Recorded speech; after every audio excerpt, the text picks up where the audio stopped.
Hello guys, welcome to my channel. If you are using Dell laptop and you are faced the error no bootable device found, in this video we will fix this issue. How to fix error no bootable device found, no boot device found in Dell laptop. So let's start the video. If you are new on my channel, please subscribe our channel. Here you can find more videos for laptop, desktop, YouTube and other software problem solution. So let's start the video. The first method is start your laptop, click on power button and press F2 button from keyboard. After that, you can see here select BIOS setup option here and click on enter button. Select here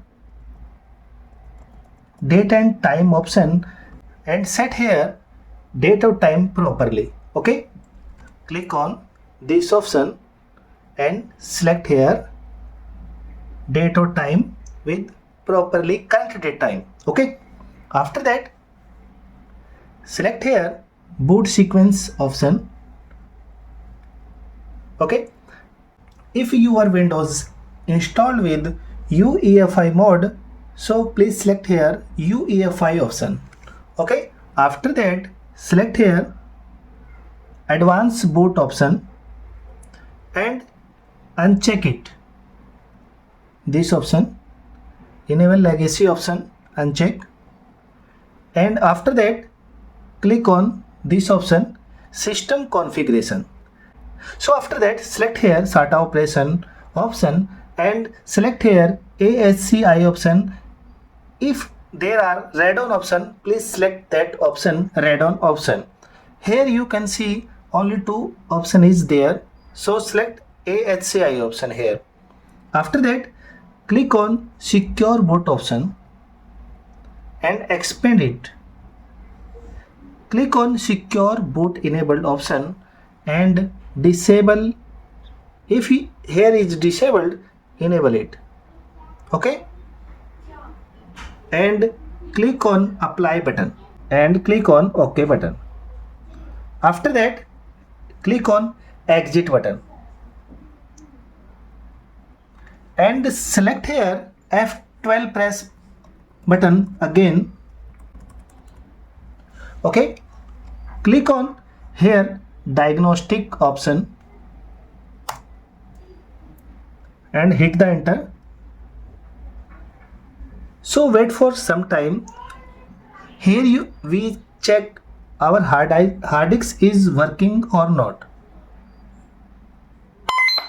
Click on yes button. Here we check our, click on yes. Here we check our hard drive is working or not properly. So wait for finish this testing. After complete this testing, click on this option. Okay, this arrow, click on this arrow. So here we check our hard drive is working properly attached with our laptop or not. You can see here our laptop hard drive is working and attached with laptop properly. This option is checked. Okay, so here is not any problem, only battery problem here as you see. So this is not a big problem. Exit, click on exit button and restart your laptop. I hope your problem is fixed here.